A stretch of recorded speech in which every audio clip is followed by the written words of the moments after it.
Welcome to the Gloves Are Off podcast, episode 1. I'm Charlie. I'm an Arsenal fan. This is Chuck. He's a Man United fan.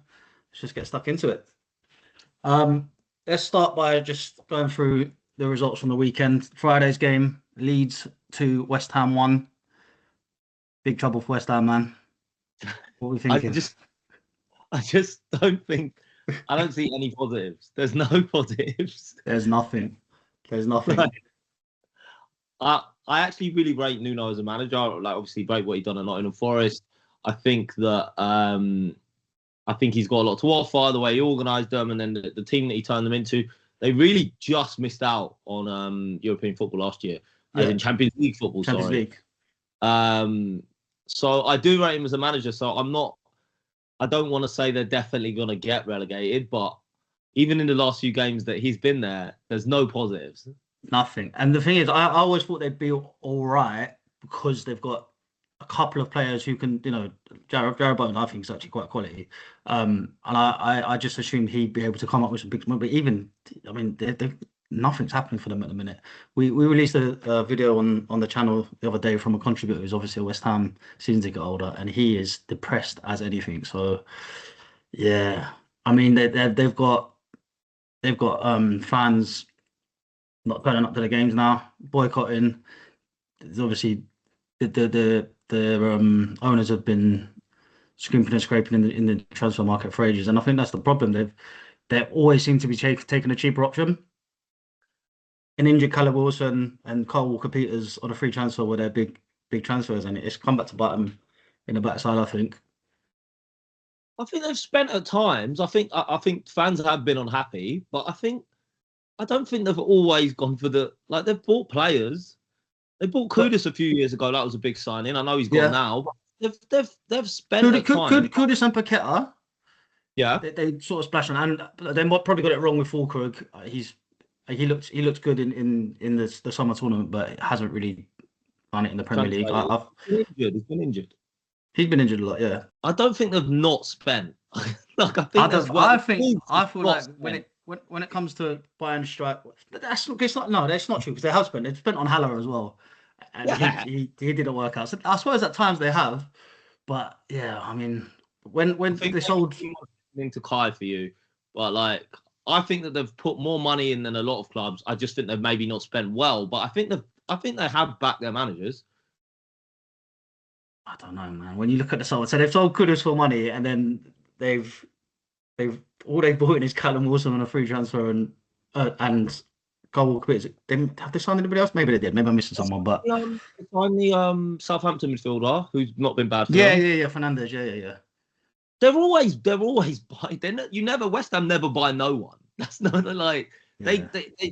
I think that what happened is that they overspent and they had to kind of pull it back this summer.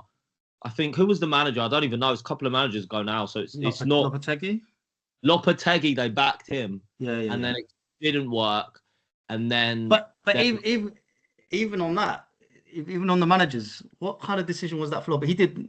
There's nothing to suggest he was going to be any good. And I think the fact is they got rid of Moyes. Okay, maybe it came to a natural end. It probably did. He had his hires, and then it came to an end. But if they want a style change, then they went and got another defensive manager. Then they've tried the complete change with Potter, and now they've gone back to Nuno, who's another defensive manager. I just think they're all over the place. It's still early days, but with the 3 teams that have come up looking so good, they could be I mean, they've been in trouble for sure. What are your thoughts on Leeds? Leeds, they've been. I think they're good at home. Away from home, I don't think the results have been great. They lost to Burnley, but at home with that crowd behind them, I think they're doing well. They've surprised me because I thought they'd go straight back down. With the recent trend of all the promoted clubs going straight back down, I thought Leeds and Burnley would be in trouble. I actually did tip Sunderland to stay up. They're not as high as they are in the league now, but I did tip them to stay up. But yeah, Leeds have done well. I just don't rate the manager. I think that they're gonna. I think that exactly what you're saying. I think they've done really well. I'm actually been impressed with them. I actually haven't seen a lot of them. I watched the games this weekend, probably with more of an eye on it, and I think that they've looked good. They look better than I thought they were going to look. But I just think that when the games are going to start in the next after the next international break, they're going to really start to come thick and fast, and you're gonna see who's in it for the long haul, who's actually like gonna be maybe pull away like maybe Sunderland have at the moment. Yeah, that's the thing with Sunderland. Even if, because surely they'll hit a point in the season where they're dropping points, but have they made a big enough gap to not already survive? There's a long way to go, but is there a gap big enough that they're kind of safe? It's more that I think they just bought really well. They just they really bought really well. So I think that I think really good result for Leeds, and all you can do at this point is just keep collecting points. That's it. I think that's it. We're going to come into other teams that we'll talk about. Yeah, but I think my team. That's what I think we need to do at the minute. But we'll get there. But yeah, the second game, Chelsea Sunderland. We touched on Sunderland already. I've got to start. Yeah, I mean, for me, it's all like they put their stall out right at the beginning of the summer when they were like, we're getting Xhaka. We're getting him. Yeah. He's going to run our team. He's going to come and he's going to be our captain, and we're going to build a team around him. I can't believe that other Premier League clubs weren't really in for him. Like, how did he end up there? I mean, from what I read in the summer on The Athletic, can't name the actual writer, but on The Athletic, they set their stall out. They spoke to him early. They said, we're going to bring you in and we're going to build a team around you. And, we're going to pay you. And Leverkusen didn't want him to leave. No. Ten Hag came out and said he's the guy out of nowhere, and 3 days later he signed for Sunderland. So, I mean, that just sums up Ten Hag's 6 games or whatever he had there. But I think they sold him. I think he wanted to come back to England, and they sold him on the job. And he's bought into it. He's the captain. He came in. And he's playing really well. He's playing really well. But they had a lot of change because I think a lot of their players last season were on loan, so they had to buy a load of players, which doesn't always work. But the manager seems to have got them to settle in as well. Chelsea, they made the move really to swap out. They swapped Bellingham for Xhaka. It's an upgrade. Yeah, I don't think that Bellingham would have been doing what Xhaka's doing in the Prem. No way. Yeah. He's not even getting games. He's not even getting games in Germany. That's not to say he's not going to go on and have a career. To be fair, I haven't seen enough of him at that level, but Granit Xhaka's a Premier League proven, experienced, as you say, captain as well. He'll lead them. So yeah, Chelsea, so hit and miss. I never know what to make of them. Like, I'll never be surprised any week if they drop points, but then I also wouldn't be surprised if they turn up and beat somebody. I think they've got injuries as well. I think that if you take out, and I know we'll get onto you guys. We're going to get onto Man United, but if you take anyone's best player out of their team, and he is quintessentially the best player. Yeah, he's by far the best player. Yeah, and he's not been playing for 3 or 4 weeks now. But the money they've spent, how do they can't be a one-man team. I like Esteval, by the way, but he's a youngster. You can't expect him to carry the team. But how can you spend all that money? Caicedo, they do have other good players. Caicedo's, I think, settling down now. He's playing well. But you just look at some of the players that are still playing, and you think all that money spent, and what's it gone on? I've watched them quite a few games this season. Actually watched the full games. And when they go at you, they look really good. When they're building they're building up the team. I actually like is it Pedro Neto? I think he's a really good player. When he went to Chelsea, I wanted him at Arsenal, and he's so quick and direct. I love that about his game, but the numbers aren't there. You want more end products. But it's not. It's more that they play in a weird way. It's always kind of like, do you know what I mean? He's got a particular style of playing, so the defenders are tucking in. It's kind of a back three when they're attacking. So they play in a particular style that I don't know that gets their best players on the ball all the time. And I said at the start of the season, I didn't think that their defense was strong enough to mount a title challenge anyway. When people started saying, "Oh, maybe them for the title," because they do have some good attacking players, but you look at people like Tosin and. Who's the young one they always play at Achapong, I don't know how to pronounce his name, but at the back, you think if that's your centre-back period, you spend all of this money, it's just, how? How have you ended up with that? It's bad. It's the goalkeeper's the worst of all of them. He's not a Premier League thing. How have you still got him in goal? What's going on? Yeah. It's madness. He's been bad the whole time. It's madness. Emi Martinez was on the market. They didn't try to get Donnarumma. It's strange. They wanted they wanted the AC Milan goalkeeper. They set their stall out. That was in for him. Yeah, but that was quite early in the window, and it didn't happen. So how have they pivoted away from buying a goalkeeper when there were other top goalies on the market, and they were clearly in for one of them? So it's just weird how they feel. Okay, fine, we'll just end up with Sanchez. It's weird decision making. It's very weird decision making. But Garnacho scored. I was hoping he was going to reach his 007. Didn't quite get there. So he did score. But I wasn't surprised at all. That they lost that game. I think they're chopping and changing quite a lot. That he's rotating quite a lot, and I know that they've got injuries and they've got a lot of games. You know, that there is a lot of games kind of coming thick and fast. But I just think that you're not good enough to rotate that much. Yeah. There's not enough quality there to making all these changes. And last season, obviously, they were able to do that because they was in the Conference League. This year, they're not. They don't have that luxury. So, I think that they beat Ajax midweek, and with quite a rotating team. They've been good in the Champions League. Yeah, well, you can rest players when you're playing. But then when you come back to the league, you've got to be on it. You can't be like, oh, we rotate against Ajax, Sunderland, and teams in the Premier League are at a different level. At least that's how I always see it. You know, the Premier League is actually, I think, especially in the Champions League at this stage, the Premier League is still a step above. Oh, for sure. Yeah. There's not many teams you're facing in the Champions League that are of Premier League level, and I think that's a shame for European football. But that's a much bigger topic.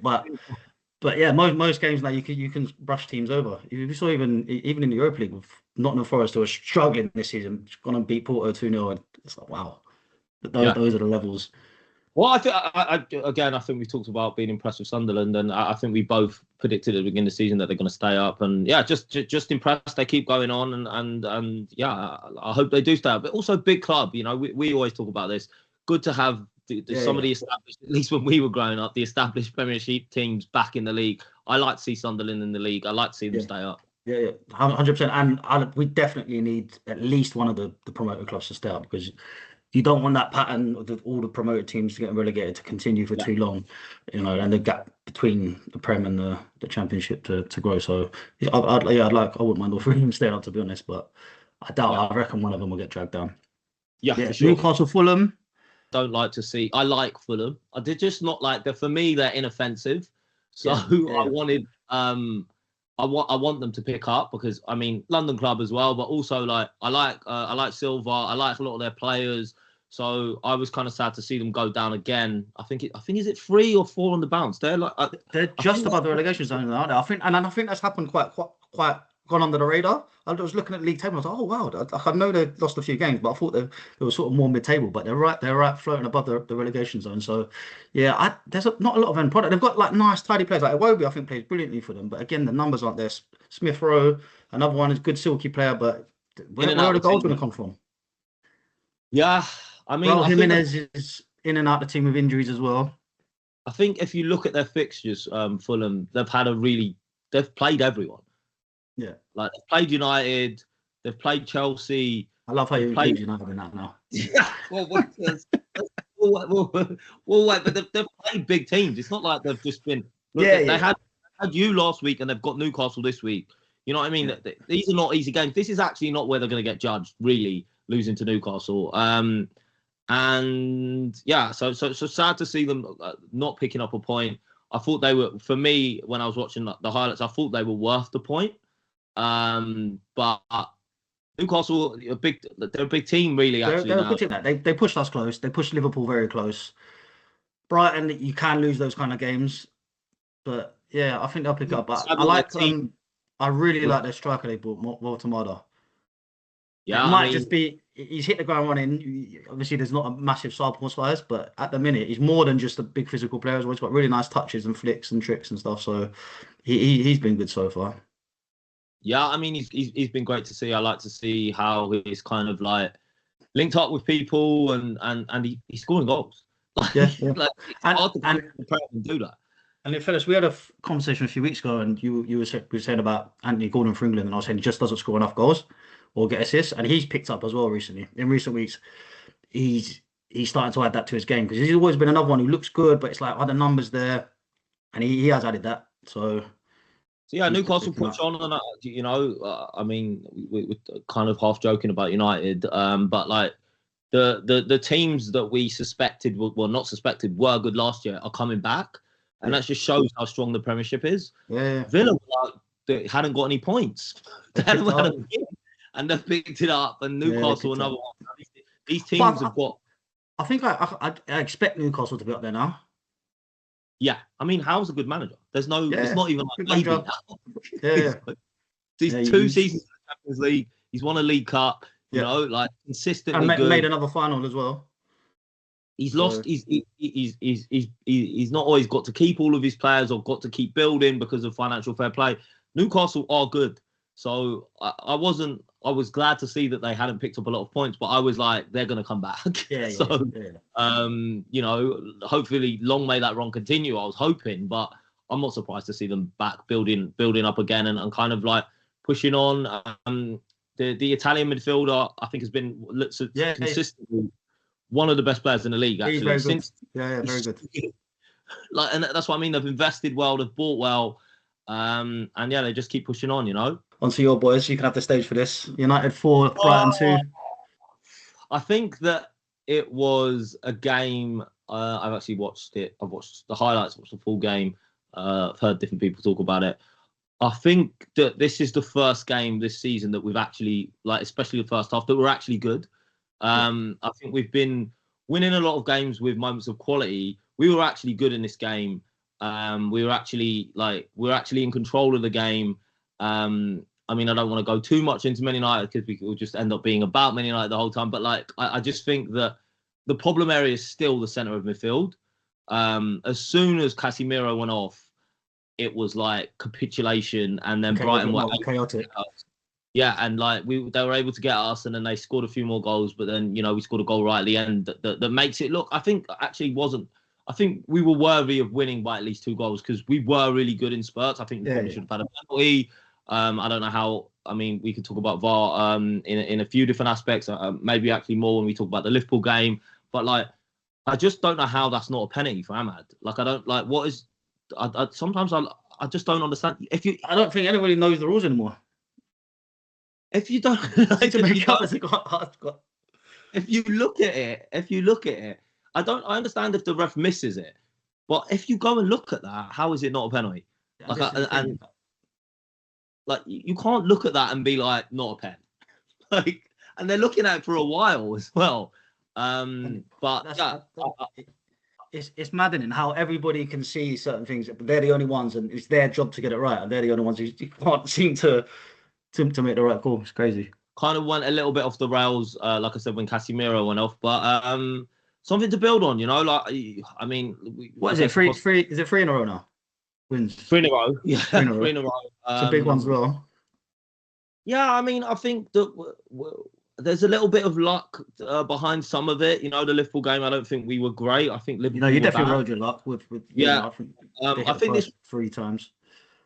This game we were actually good in, and I think it's something to build on. And like, honestly, after the season we had last year, and after how we started, you've got to take a good. This is what I was going to say. After how you started, and you look at league table now, your level with City above Liverpool and above Chelsea, so you're right in amongst it for the European place. As I keep saying, it's still early days. Nothing's even nearly decided. But to have that gap and you've cut it down already, it's the signs are good.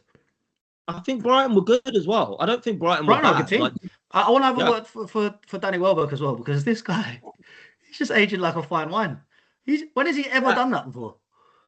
This is like the most. I think the last 2 seasons. It's not even just this season though. Last year he was good as well. Yeah.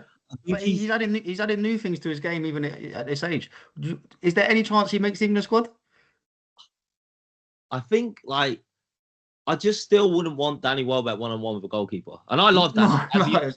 I love Danny Welbeck. I would pick so many people above him that I would want one-on-one with a goalkeeper. With time to go. Agreed.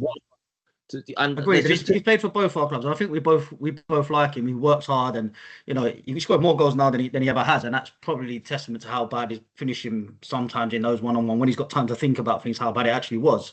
But I just when I look around at the strikers that are available, obviously Kane's there. Watkins isn't really scoring. he's got time to put that right, and there's not much Yeah. behind him. And as Tuchel's remit is win this World Cup, he doesn't need to think about the future or breathing anybody in.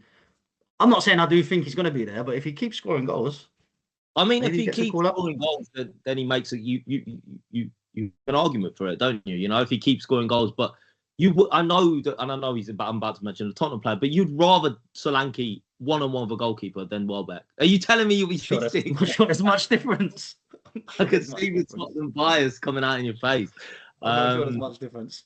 No, Solanke is Solanke's. I would rather Solanke. I'd rather Gordon.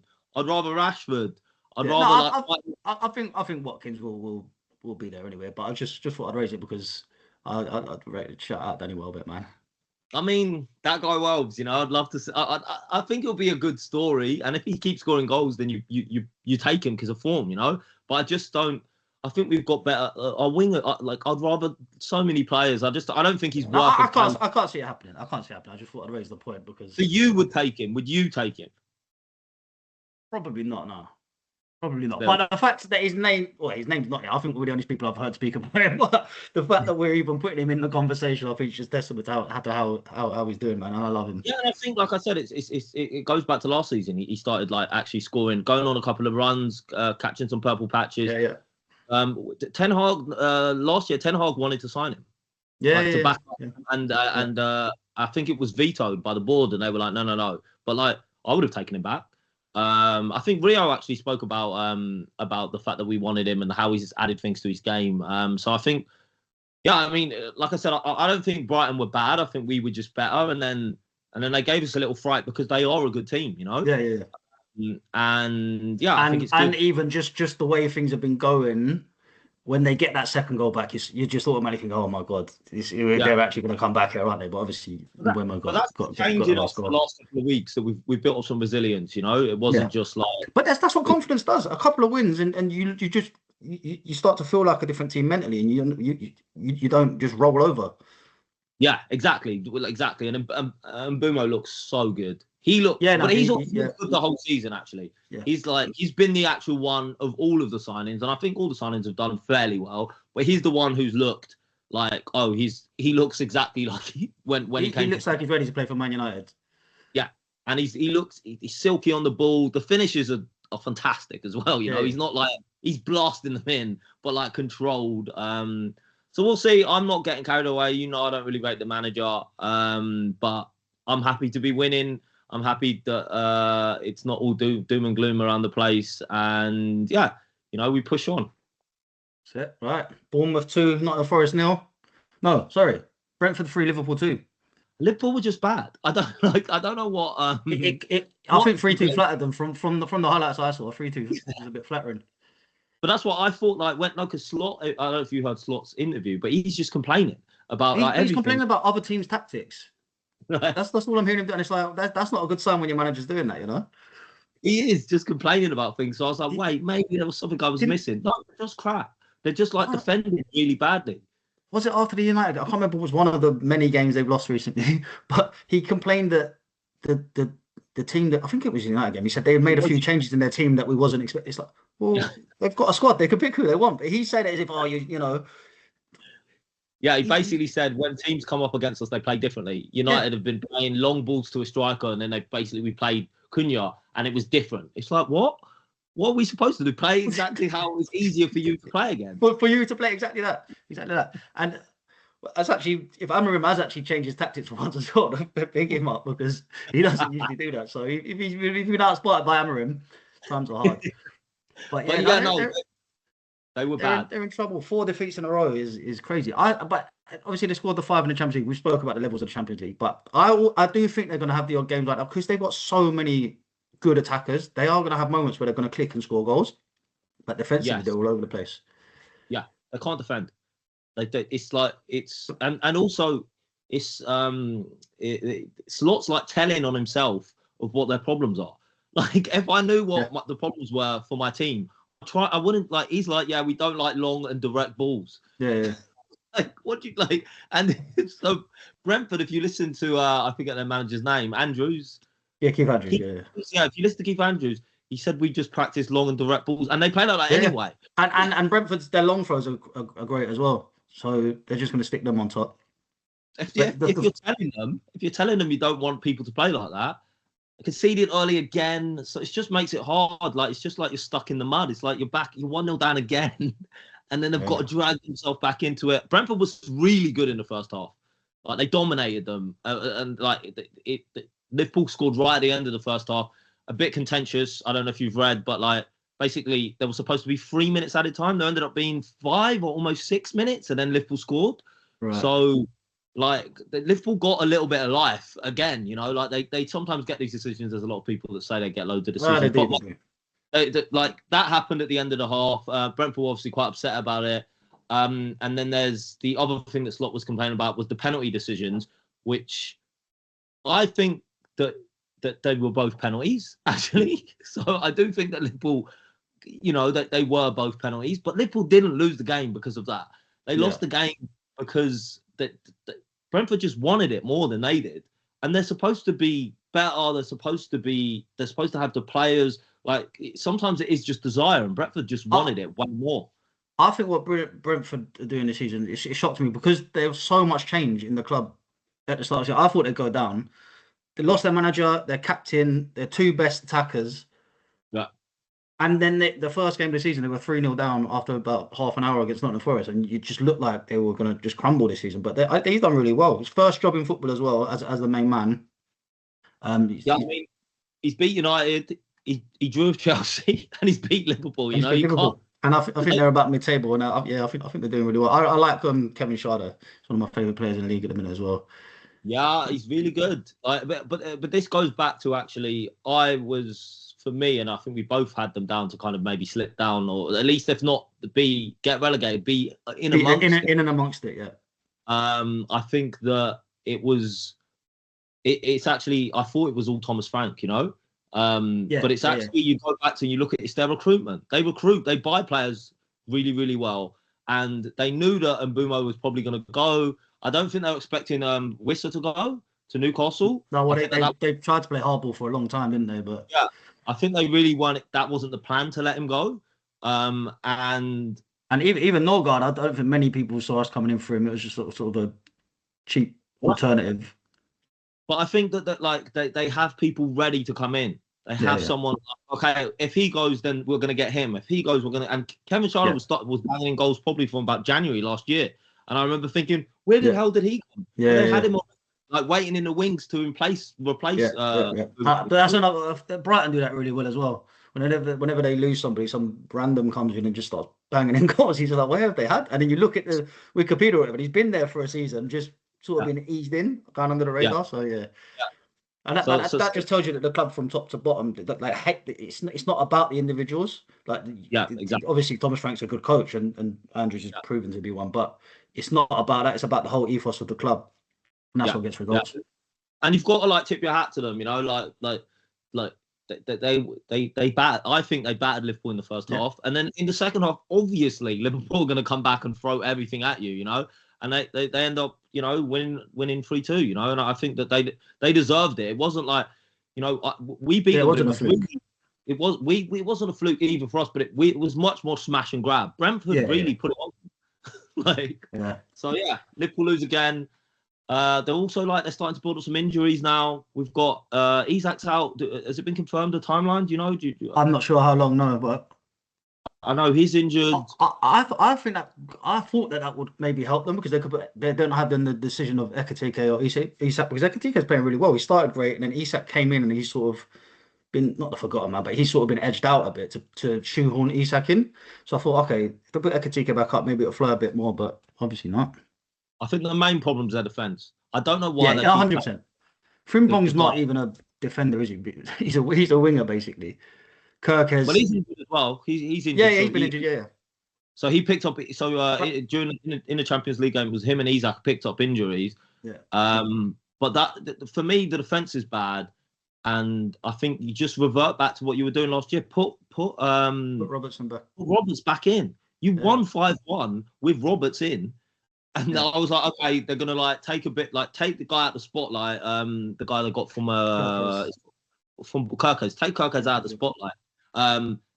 They played really well, and then they put him back in. Yeah, Bradley's been struggling when he's playing right back as well.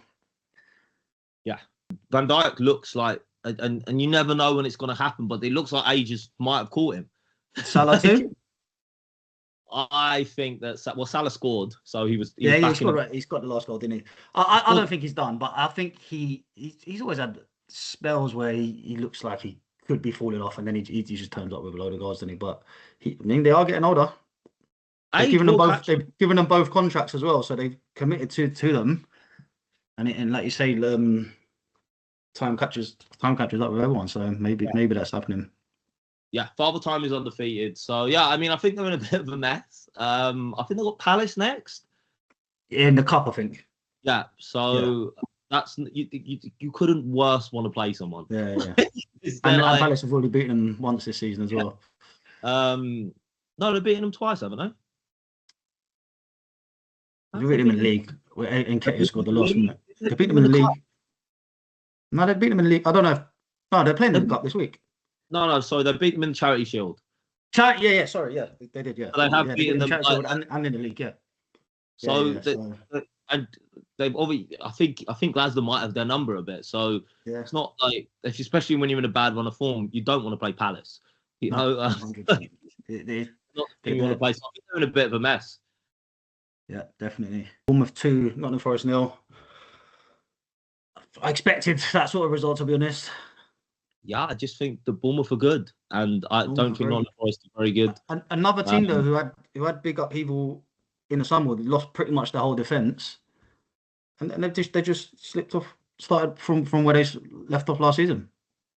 I think he's just a top manager. I think Areola, you know that I want my manager out, but I think he's the best manager in the league, not a big club. I think he's so good. His players are always running. They play good football as well. It's not like smash and grab. It's not like maybe even Brentford when Thomas Frank was there, and Brentford this season. They pick up the big team. They play good stuff. Play really good football. Semenyo is a great player as well. So good. Possibly the best player, not at one of the sort of elite clubs. On a new contract, which I'm not happy about, because I know we were sniffing around. Maybe we could get a cheaper deal. I know Liverpool are also sniffing around. He's a very, very good player. No, very good. Yeah. And yeah, Nottingham Forest are just. I mean, Dyche got hired last week. I mean, really good result, like you said, against Porto. It's always hard, also, getting used to the Thursday, Sunday. Yeah. So the result wasn't a surprise at all. I think Bournemouth dominated them. I think could have scored more goals. I think it's going to. I think Dyche knows how to keep a team up. So I think Forest might end up staying up. This is the thing. I think he'll. Once he gets his head around it, he will definitely tighten them up, because they need to stop. They need to stop conceding goals. And yeah, I think they'll be right. There's too much talent there. Surely, they've got good players. They've got goals in them as well. Hudson-Odoi, he's good. Chris Wood, he's worked with Dyche before. He's his kind of player, so I think that good. I think that Dyche knows how to organise a team. So I think they're going to stay up, but they were not in that game at all. No, and they've obviously not a game. When you're getting beaten every week as they have been, and they've gone from a manager, Nuno, who they probably all really respected and liked, and it's been taken away from them for not because of their performances on the pitch, so they're probably thinking, what's going on here anyway, So yeah, but I think Dyche is the kind of character that can sort that out as well. He's a good manager. He'll get them on side. I think he will sort him out, but they need to do it quick. Yeah, I mean, the Premier League doesn't wait for anyone. I think that they need to pick up points, but they're a defensive team. Yeah. Postecoglou tried to come in and turn them into something else, but they're a defensive team. I think these clubs that go from, we were talking about West Ham as well, that go from defensive manager to attacking manager mid-season, I just think it's suicide, because if you're going to implement a whole new style, a complete opposite style like that, you need at least a pre-season, and for them to bring a few of their players in. You want to go from Nuno to Postecoglou mid-season is just, I think it's madness. I also don't really rate Ange, but I think he's hilarious. I like how much confidence he has in himself. I mean, yeah, that whole always win a trophy my second season and then he did it is, yeah. Fair play. You know, you've got but he's honestly the whole time at Nottingham Forest, he was just talking about his Tottenham. He's like defending his Tottenham days, you know. And actually, I think if he had a bit more humility and just said it was a really difficult season, we had loads of injury, you know, but in the end we did win the trophy. But he was trying to defend. Tottenham almost got relegated last year. This is the thing. If it wasn't for the three relegated teams being so bad, and if you look at the points totals comparing to other seasons, they would have gone down in a lot of seasons. Okay, they won the trophy, and for Tottenham especially, that's massive because it had been so long. So it is an achievement, but you can't finish 17th in the league. It's madness. You can't, and you can't then come to a team actually who have actually had a really successful league season, and then try and tell them that you had a good season with Tottenham last year. Yeah. It was doomed to fail, and I think it was a disaster. I think it was. I don't agree with sacking manager. I think he got a bit of a raw deal, but I think they would have got relegated. Like, he 100% got a raw deal. Like, what can you do with, was it 6 or 8 games or whatever it was, you know? You can't completely turn things around. But as you said, they were only going one way, so I think they had to make the change, really. He's just kind of collateral in that. Yeah. But I think Dyche will keep them up. I think Andrew might have taken them down. Like, and then he would have won. But he probably would have won the Europa League as well. So, you know. Yeah. Arsenal won, Palace 0, and I know you got some things to say to me. Oh no! I just want to like you tell me about the game. You know, I let you gave me. I think it's just that's been our season so far. Well, listen, so again, I don't want to make it all about Arsenal because I could talk all day, but you have to realize we finished second 3 years in a row. Yeah, we need to get there now by hook or by crook, and if that just means the small percentages, the set piece goals, then we'll take it all day long. If you can't score past us, you can't beat us. It's as simple as that. The last 3 games, we've conceded 1 shot on target. That's a rock solid defense, and we're controlling games. And teams are also coming. We're not scoring goals from open play, but every team we come up against has a low block, and we've got to try and break them down. And it's difficult. These Premier League teams, they're organised, they're solid. It's hard to break them down, and if we can only do that by whipping balls in and getting, and it was from a free kick, the Eze goal, but it was the second phase of it as well, so it wasn't even like it was a header like a big Gabby one or anything like that.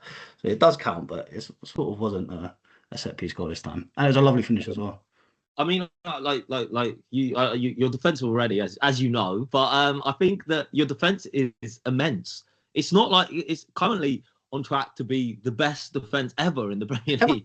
Defense, I think defending a couple of years ago, if we actually go back maybe 4 or 5 years ago, teams were it was entertaining, but people were just running roughshod. It was just who could get the most goals, you know, and for me, that's not entertaining, you know. I think football is defense and attack, you know. I didn't like that teams were just like, well, we can score as many as you know, and it was benefiting the attacking teams, you know. So City were loving it because they were like, we've got loads of, you know, and we've kind of reverting back to having a lot more respect for defence, and I've got nothing but respect for actually Arteta in general.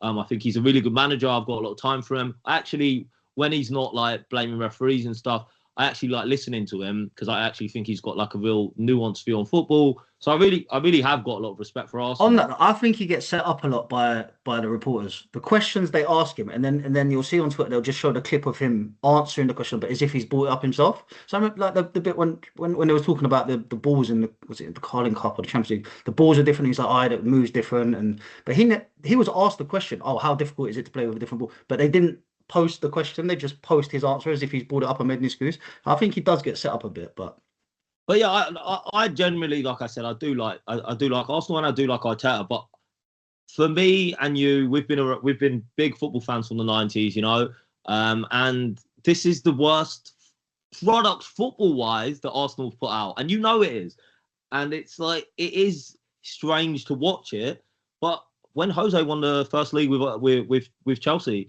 they did not play great football either. You know, that was built off the back of the defence. So I just don't like to watch it. It's not entertaining to watch.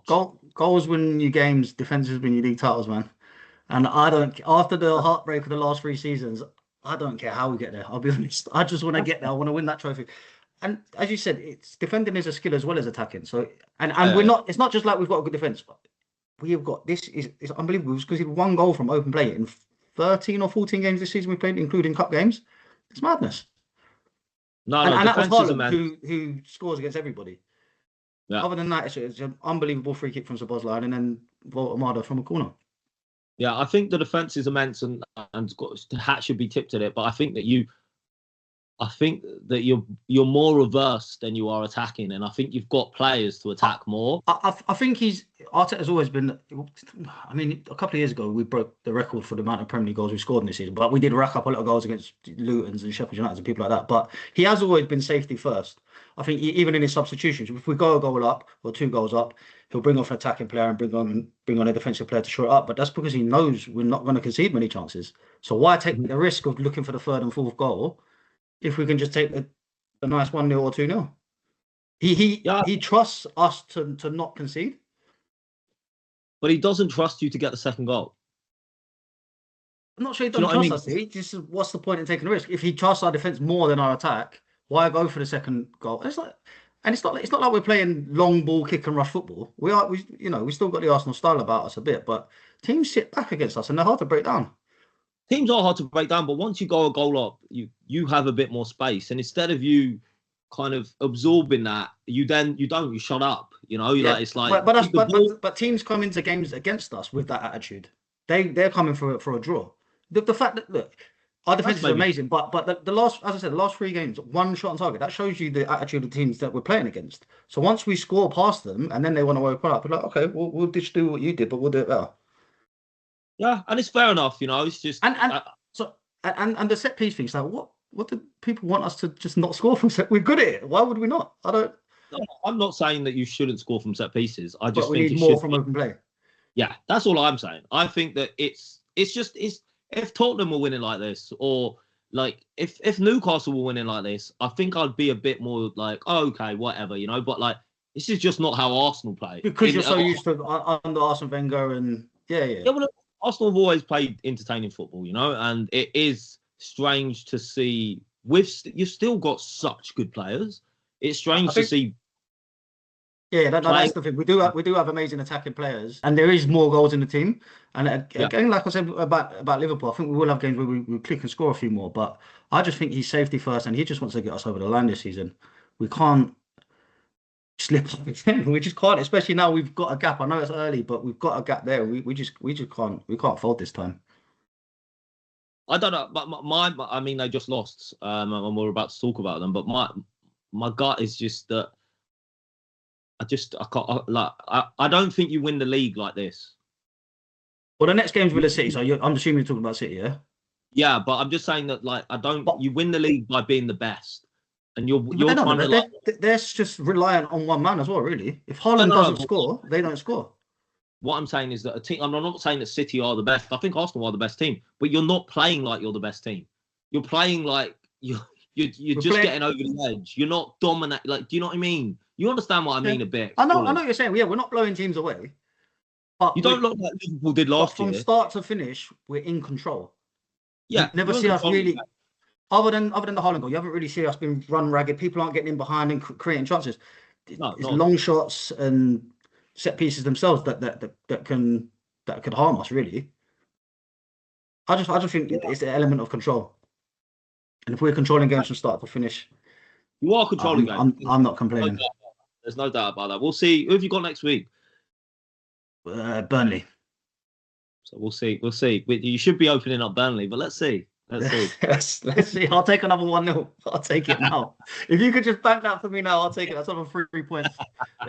They all count the same. But yeah, Aston Villa, Man City. So this is one of the games that I watched the full game, and I just I feel like that Emre just knows how to beat Man City. Yeah. I didn't think that I thought Villa were always gonna get at least a point. Like when I was watching the game, not before the game, Man City had been on a bit of run of good form, So before the game, I actually thought, and Villa just lost a go ahead, midweek. So yeah, it was a strange one. I was just odd results. So I thought that City are probably going to win this one. And And at no point when the game was on did I think Villa were going to get turned over here. Yeah. Villa were just kind of in control. Could have scored a few more. I think City are in transition. They've bought a lot of new players who haven't really hit the ground. They've got very inconsistent players. Doku's inconsistent. I think all the Marmoush and Cherki and these guys, I don't know if they just need to learn Pep's way or if he's changed his style a bit anyway, but he does that every few years. But yeah, they've just got inconsistent players who have got the talent, but they're not they're not doing it every week, other than Haaland. And if obviously the one game he doesn't score and they can't find the goal. So are they a bit over reliant as Chelsea with Cole Palmer? Are they a bit over reliant on Haaland? Where else are the goals coming from? Doku doesn't really score. Marmoush can, but not consistently.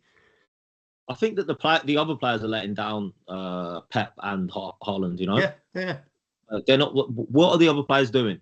You know, This is what I mean. This is what I mean. They just think. I think they're just like, oh, sorry, Haaland will come up with something. You know. Yeah, I thought they were really poor. I thought Villa again were kind of in control. I think actually, and kind of a little bit controversial maybe to say, but I think like their defense was making like someone like Sancho look a bit bright.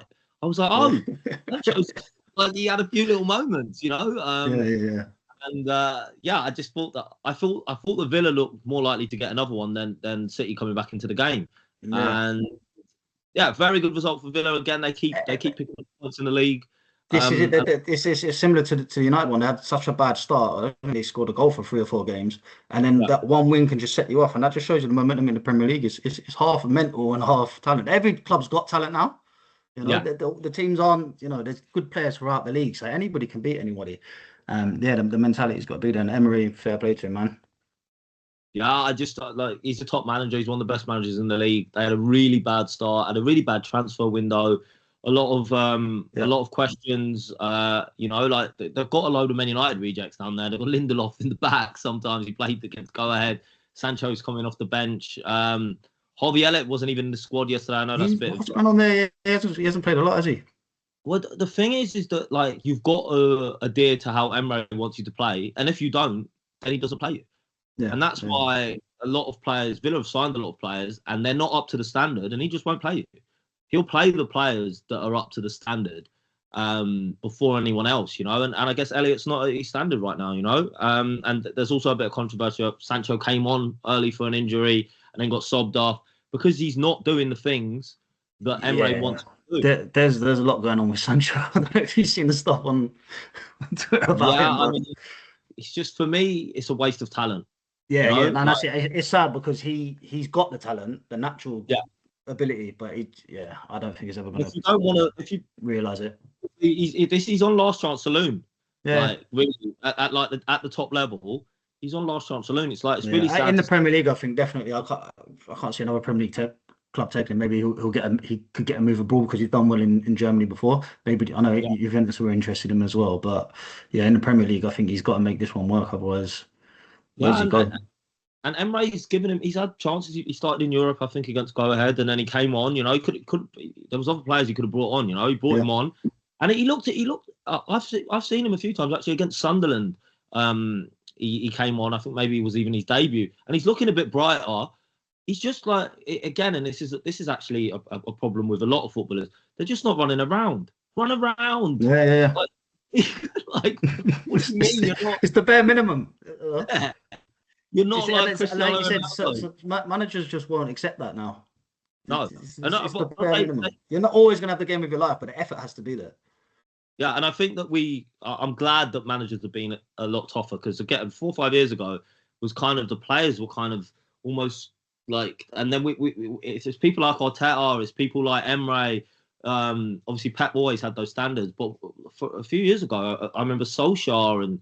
You know, like I talk about the United manager, even Ten Hag, you know, that they were letting players get away with nothing. The player power was really taken over. I'm glad it swung back.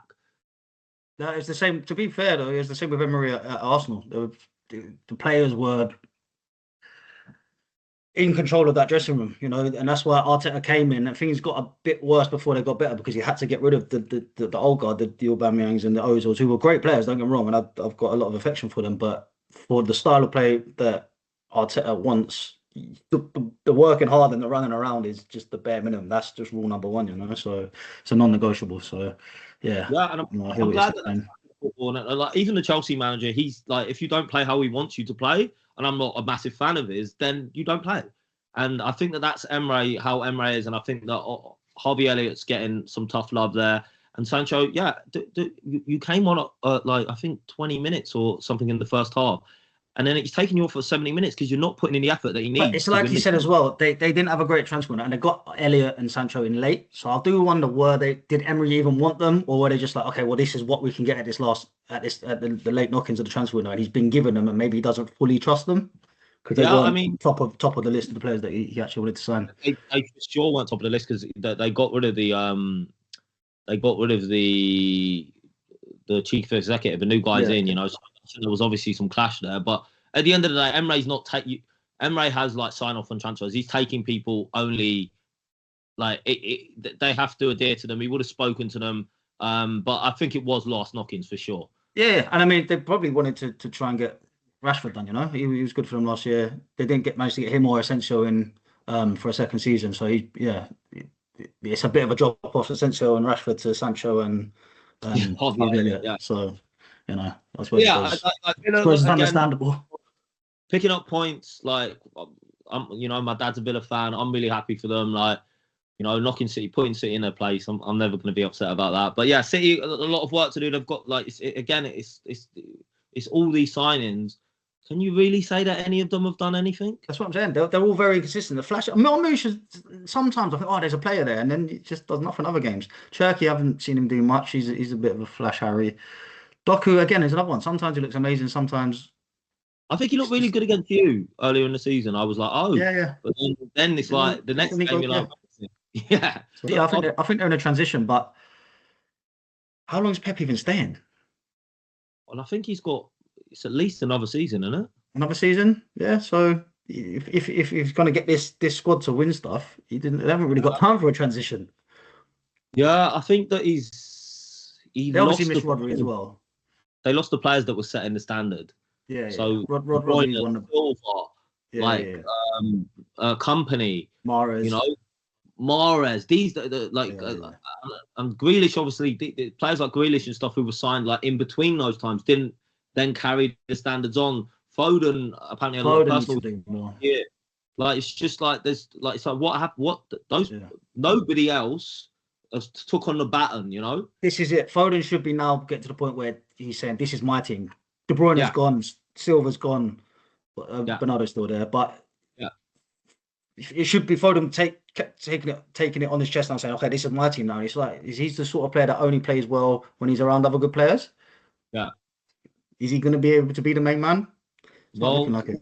but he was meant to be. So yeah, I think Yeah. you're completely right. It's a transition, and we have to kind of not give him cut him a bit of slack. But I think that like some of those players need to either push on, or it's going to be like the Haaland, as good as he is, and I think he's incredible. Can't do it by himself, can he? No, of course not. And he needs the service as well. But yeah, cool. That's that game. Wolves 2, Burnley 3. Man, we Oh, say talking about West Ham in trouble. Did you see the Jose Sarr with the fans outside the stadium? I haven't seen that. I saw the manager arguing with the fans. Oh, I haven't seen that one. I've seen Jose Sarr outside the stadium. There's like three fans. There's that argument. It didn't blow over, but Yeah. I mean, when this is happening, it's bad times. He was saying he was like, listen, because they're saying you guys don't care. And he's like, I got home and I don't speak to my wife all night because we're losing. Well, it's like, these are bad signs. They're cracking up. I just think it's just such bad, just bad investment. You can't sell your best players like every transfer window and then don't buy players. And they've been doing it for doing it for 5 or 6 years. They're just like every time and they would always buy other like Portuguese players. It was Portuguese players for a long time, but they stopped doing that the last couple of years because they stopped working with Mendes. And so then it's like, actually, the last 2 years, who the hell have you bought? And Newcastle tried hard to get Strand Larsen off them, and they've managed to keep him, and he's gone off the ball as well. He hasn't really done much. I think he was injured though. Has he not been injured and he's just kind of coming back now? He's coming back, but he's not doing anything. He needs to start scoring goals. Yeah, I mean, he does need to start scoring goals, but Yeah, this is probably their best performance of the season. Then they came back, and this is the thing, to put in the effort and come back to 2-2 and then lose it in the last minute. It's like again at home against the team who should be in and around the relegation fight places with you. It's bad signs. Yeah, I think it is bad signs, but I think it was probably their best performance of the season. Yeah. And it was the clip I've seen was the manager kind of stressing to the fans that they should be proud of the players, the effort that they put in, because I think it was the best they've played this year. So it's quite hard to, like, the manager wants that to be, even though they lost, something that they build on. A building block. Yeah, I understand. But you can't be dooming. He can't just be like, we were shit again. yeah. But there's nobody that, like, do you know what I mean? Sometimes you've got a club and you're like, oh, if he goes down, I'll take him. Well, this is what I was saying, why I thought West Ham was up, because they do have Paqueta and Bowen and, players who can, like you say, moments can win you games. Bowen could just pop up with something special. Who's doing that for Wolves? No, you're right. But the Wolves have got, I think Wolves, like, look at the moment, even though they've lost loads of games, but look better structurally than West Ham. Yeah, but but that's because the manager's been there the whole time, probably, actually. Yeah, but like West Ham look all over the place. No, they don't look really bad. Against Leeds and against Brentford on the Monday before, just awful. Like, there was no signs of recovery from them at all. And that's what I mean. At least I know Wolves lost as well, but they look like they had a bit of fight. They had a bit of fight. Yeah, they got some fighting, West Ham, I haven't seen any fight all year, in fact, actually. Yeah, I mean, it's always bad signs when I think Wolves looked up for the fight, and they definitely haven't given up on the manager yet. I think they just need some more quality. And another great result for Burnley, and another club who set their stall out. They brought in experienced Premiership players, all young players. A lot of the young players they signed. They signed a couple from Chelsea's academy that maybe went off to different places. I know Chelsea got some fees from some of the fees that they paid. So they players who were kind of rooted in England. Maybe they went elsewhere and then they brought them back. But the really good signings in the transfer window. Yeah, and Carl Walker as well. He's an experienced player in a relegation battle like that. I mean, it could go either way. You could get the Rio Ferdinand that turned up to QPR, but Carl Walker looks like he's still got something left in him. So it's a smart signing.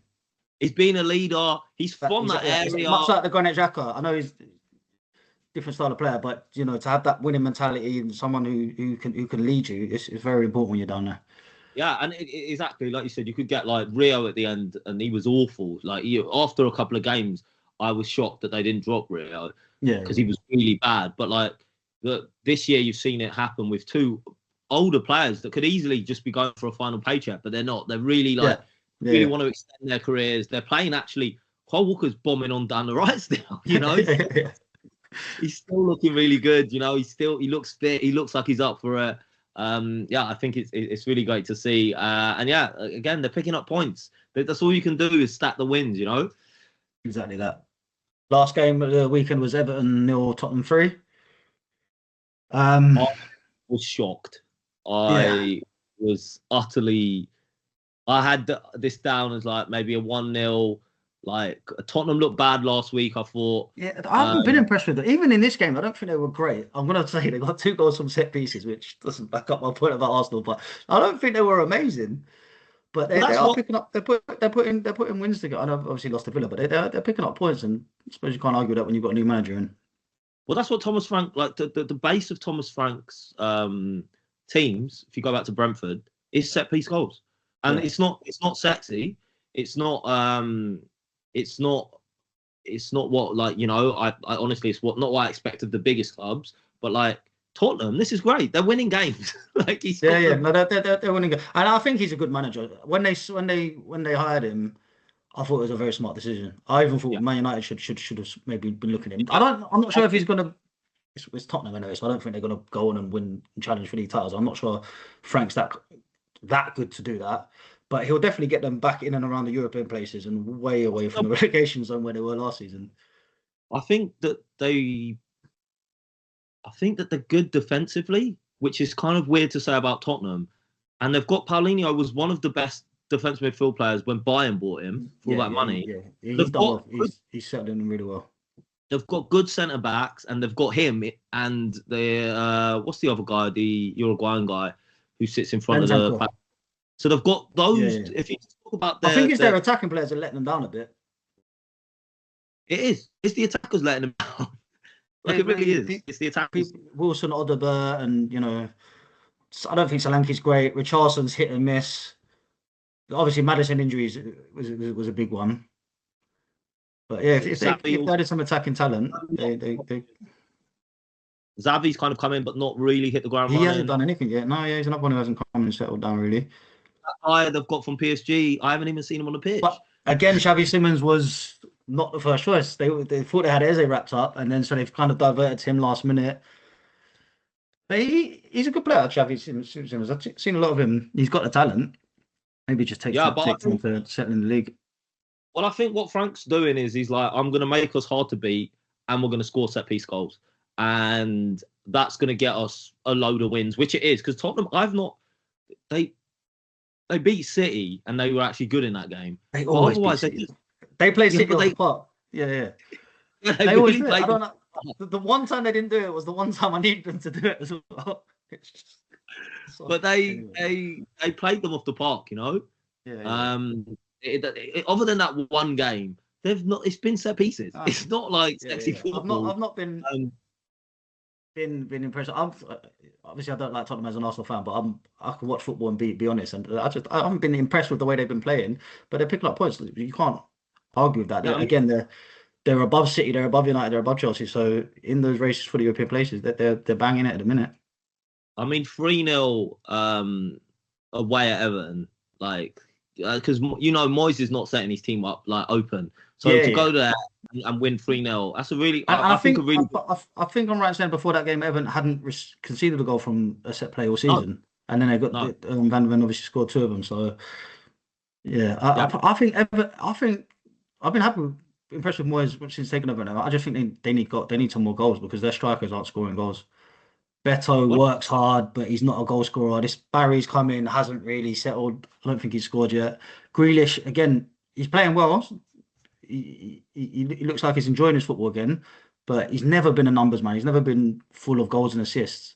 Yeah. So I just worry where the goals are going to come for Everton. But I think they'll be fine. But to push on to the next level, I think that they need a striker, really. They really do need a striker. I think Dewsbury Hall and Grealish have been some of the most fun I've seen people having fun on the pitch. They've linked up really good, but they need. Grealish just looks like he's been freed a bit. There's a lot of scrutiny on him at City, and he's just sort of like, I can just play and enjoy my football again. So it's nice to see. But I think they need an infusion of goals. They need someone who's going to come in and kind of like put the ball in the back of the net, and then they could be starting to look at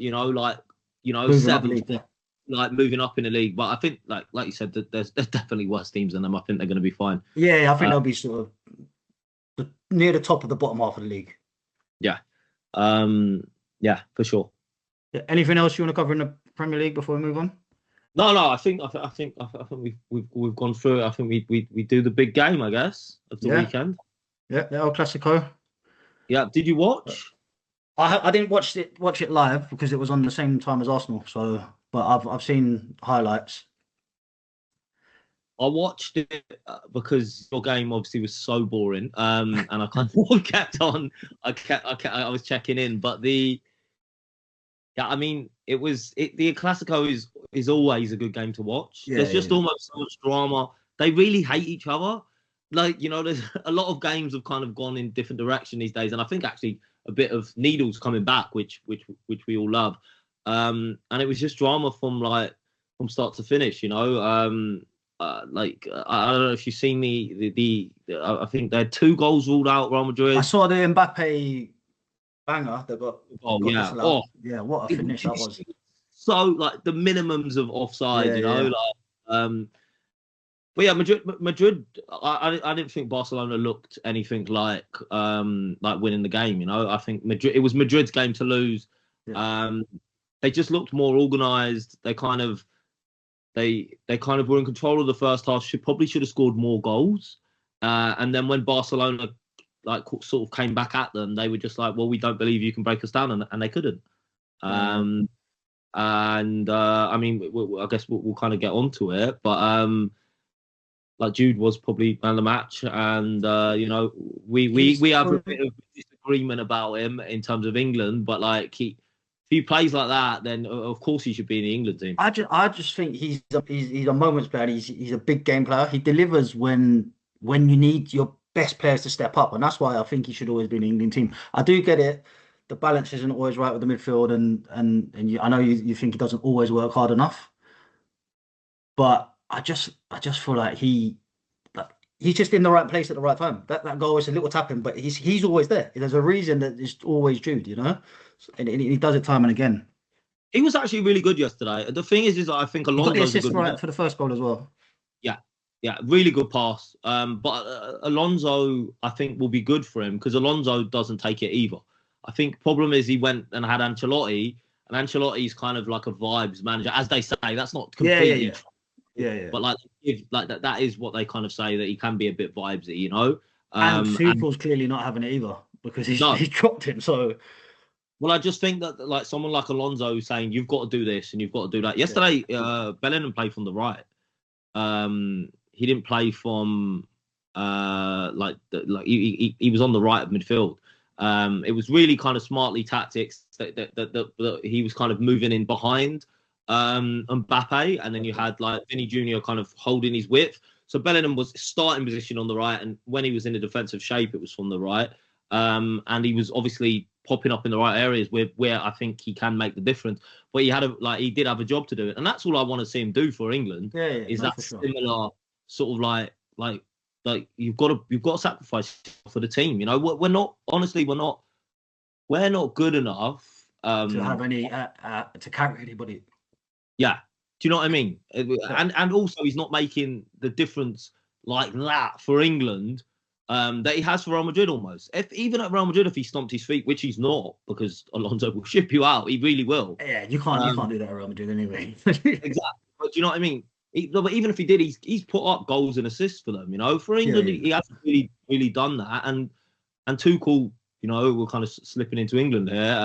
But Tuchel really is building the team around the person who does score goals, and it is Harry Kane.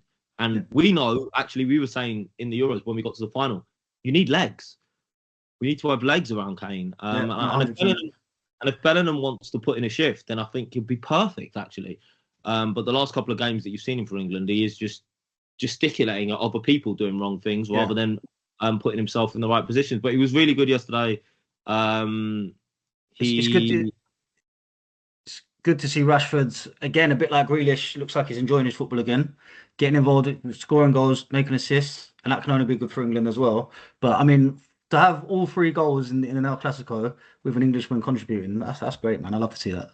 Yeah, I mean, Rashford, I don't think Barcelona were great, but Rashford popped up with the assist. You know, he was one of the brightest. But Madrid just outfought them in midfield, and so then kind of like Rashford wasn't getting on the ball as much as he could. But thing is, again with Rashford, he's just putting in a shift, and I think he's followed on actually from putting in a shift because Emery demanded it at Villa. And he's followed on again. Just run around, and also Tuchel demands it at England. Yeah. So good day for English football. Definitely that headliners were all English players. There's only 2 on the pitch. Mbappe seems to miss a lot of penalties. Is that just me, or do I just see him miss penalties all the time? He does miss penalties. I mean, it was old Chezers back in goal. Really good saves yesterday, actually. He actually pulled off some really good saves. He played really well. It wasn't his fault that Barca lost. I thought Madrid were worthy of the win, and I think Bellingham was the man of the match. I thought Vinny actually played well. I don't know if you've seen, he had another tantrum when he came off. Yeah, I saw that. Yeah. But, he does that, doesn't he? I think he might end up leaving. It's just more because his contract's running out. That's the problem. He's asking for a lot, and there's interest from Saudi, isn't there, where he can get whatever he asks for. But it's more that I think his problem is he doesn't have the leverage anymore. Yeah. With I don't Mbappe think, there. yeah, well, I don't think Alonso's doing it on purpose. It's just you've got Mbappe up front, and actually, Who's scoring goals at a massive rate this season as well. so you don't need a Vinny. Actually, it's nice to have, but like he could probably get away with. They've got the young Argentinian left winger who's really good. Alonso might rather have a workhorse than another player that he's got another superstar. He's not going to. He doesn't want to run back, and he was running back yesterday, to be clear. But like, I think Rodrigo does work a bit. He works a bit harder than Vinny. Yeah, he does. Well, he's coming off the stay in the team. Yeah. He's got to. So, I think he might end up leaving. I think the problem is Madrid are saying they want 200 million, and I think I'm about to say English clubs are maybe wising up a bit more. But then Liverpool spent all that money this year, didn't they? I don't think spending that on him now. I don't think anyone in our league is. That's why I say Saudi, and it'd be a shame for European football to lose someone like Vinny in his prime. But then I say his contract's running down as well. Maybe he could get a free transfer somewhere. Yeah, do the reverse. Someone do the reverse Uno on Real Madrid. Yeah, but again, like the other person who would potentially pay a lot of money they're not even interested in him. So he's lost his leverage. When a couple of years ago he was their best player. He won the Champions League. He was going to win the Ballon d'Or. Then Mbappe came in. Everyone kind of suffered. And then this year, it's like you're the one coming off and you're having a tantrum. PSG won't pay for him now. They've got Kvara, and they've sort of changed their philosophy a bit, where they're more and they've been more successful since they've been more of a team rather than just buying all of the superstars. So I think that's that door closed as well. And Kvara is incredible for him as well. So. Yeah, so it's an interesting one. Yeah, one to keep an eye on. But yeah, I think this is third tantrum when he's coming off. Yeah. Alonso said after the game, let's like focus it on like the good things that happened. But he did kind of make it also clear that I will be speaking to him. So and the whole club threw a tantrum when he didn't win that Ballon d'Or as well, which is just it's Real Madrid. But anything else on Europe catching your eye? Oh, I mean, McTominay, absolute banger. I don't know if you've seen that. What is this guy? Where's this come from? He's like the king of Naples. It's madness. It comes over his shoulder, and I'm like, what's he going to do? No, and he smashes it in the corner. It's crazy. Yeah. Madness. Yeah, I think other than that, I think that's it. And I think I'll mention obviously I'm going to pretend I watch the SPL every week, but Hearts going 8 points clear after beating Celtic at the top of the league. I would love them to do it, man. It'll be the first time in our lifetime that the old firm have been broken. So still a long way to go, but to have beaten Aberdeen get close. Didn't they break up the top two? Aberdeen a couple of years ago. Because remember Rangers. They might have been in a race, but they definitely haven't won one. No, they didn't win it. I just mean I'm trying to. But because Rangers went through their troubles with that when they went down and stuff. So the top two had been broken, but I mean to break the title winning. I'd love to see it. I'd love to see it, but it's still such early days. They play so many games in Scotland. This is it. Yeah. I remember last season. I think it was Aberdeen had a bit of a lead and they just collapsed and fell away. But the Hearts have been taken over by the Brighton owner, haven't they? So and he came in with big proclaims that they're going to win the league. So it's doing well. But yeah, I think that's. I'd love to see it. It'd be great. It would be great. But I think that's the football roundup done. I'm just gonna have a quick chat about. Did you watch the Parker Wardley fight? I ended up watching it by complete accident. And I mean, we kind of we brushed on it earlier, but like I don't know what the controversy was about. There's massive outrage about this stoppage, but I think it was about 30 seconds, and I think he throws about 40 shots. They don't all land, but there's about 40 shots been flung at him, and he threw nothing back, Parker. So I think if you're not protecting himself, obviously he's trying to roll punches and stuff, but if you're not throwing anything back and you're taking clean shots, and Fabio Wardley's a massive puncher, I don't think you can have much complaints. And I don't think he did personally, but the outrage has come sort of online. I've seen so much of it. And at the time when I was watching it, I didn't think it was early. Maybe a tad just because his legs hadn't gone, but you can't just keep taking unanswered punches in the heavyweight division and having complaints. Yeah, I really, again, I completely agree. he's taking some punishment, and we've really actually big boxing fans that we are. We've gone through a lot of people getting brain damage, and This is it. and you've got to stop a fight This when is it. the other person's not throwing punches back. You'd rather stop it one punch too early than one punch too late. You know, I don't get me wrong. We love to see knockouts, and maybe you've just taken a big moment away from Wardley getting them. I'm sure he's not bothered. You know, he's won the fight. Parker gets to go home to his family. It is what it is. But that's the stoppage. But I Wardley's story is incredible, man. I don't know how he's found himself in the position that he is. You know, he came up through the white collar scene, and for him to be now number 1 or 2 in line to face Usyk, I just didn't see it coming. I thought that Parker would just outclass him. I couldn't see. I think Parker's been around a long time now, you know, and I think maybe age starts to catch up with you. Yeah, you know? He's maybe. also taken a lot of punishment, you know. And Wardley's a massive punch. That's what he does have in his favour. He's got the equaliser, but I didn't think he'd be able to land that many on him. But yeah. I think age has started to catch up with Parker. Parker's been fighting a lot. I actually, his last couple of fights, he's not looked impressive to me at all. So I think actually, I'd rather have seen a Usyk. I wouldn't.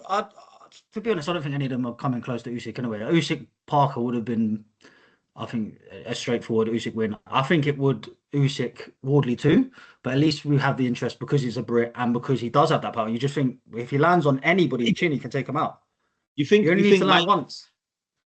Yeah, I don't think he will, but also I'm happy for him to get that opportunity and to get that payday as well. If it happens, obviously nothing's been announced, but that's the way it's looking. And even if it doesn't, I think it would mean that Usyk would have to drop a belt, so he'd get to fight somebody else for a world title anyway.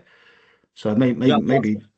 I think that's a more interesting fight. I think Parker, for me, has been done out for a while. I'm always like that. Even the recent fights he's won, he fought the guy from Congo who just got off the plane, and it was an easy win. And then Martin Bakoli, and then obviously he beat Zhang, but Zhang knocked him down twice. And Zhang's like 40 odd, so there have always been caveats even with his recent victories. So yeah, maybe his form looks a bit better than what it actually was. Yeah, I think if you look at it, you're like, oh, he's done well. But if you watch those fights like we did, he's not. I don't want to see him in the ring against Usyk. Yeah. I don't think it would have been a close fight. So you just don't have to do that. I think some big fights to kind of talk about in the future. But there's not. I think that's it really. That's it. Yeah. All right. Well, I will catch you next week. Yeah, that's fun.